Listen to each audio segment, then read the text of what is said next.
सिंध में हिमालय जितना बड़ा कोई पहाड़ी सिलसिला नज़र तो नहीं आ रहा, लेकिन सिंध के मगरब में खीरतर पहाड़ एक बेहतरीन उम्मीद है, जिसकी चोटियों में जून और जुलाई की तारीखों में गर्म तरीन महीनों में भी दर्जा हरारत 25 से 30 डिग्री सेंटीग्रेड से ज़्यादा नहीं होता।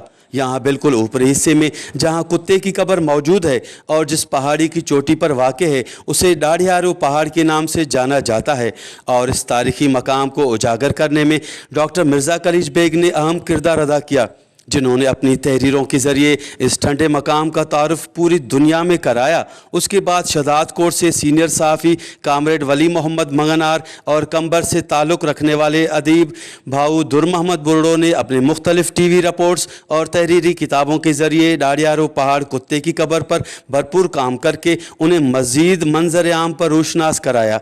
जबकि यहाँ पर कुछ दूरी पर एक ऐसा पहाड़ भी है जिस पर मशहूर शख्सियतों के नाम कुनुंदा हैं, जिनमें W.H. बोल्टन भी शामिल हैं, जिन्होंने 1862 में इस चोटी को सर किया था, जबकि जॉर्ज हैडसन 1961 में और D.H. लोकास 1910 में कुत्ते की कब्र की चोटी पर पहुंचे।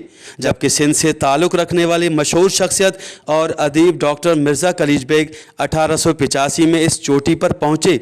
बताया जाता है कि डॉक्टर साहब उन दिनों नसीराबाद तहसील का तहसीलदार मुकर्रर हुए थे, जो कि नसीराबाद इस वक्त ज़िला कंबर शहदाद कोट का तहसील है। जबकि कुत्ते की कब्र 7500 फुट की बुलंदी पर सतह समंदर से ऊपरी हिस्से पर वाक़ है। कैमरा टीम के साथ Ghulam Ali Brahvi, watch TV Shahdad coat.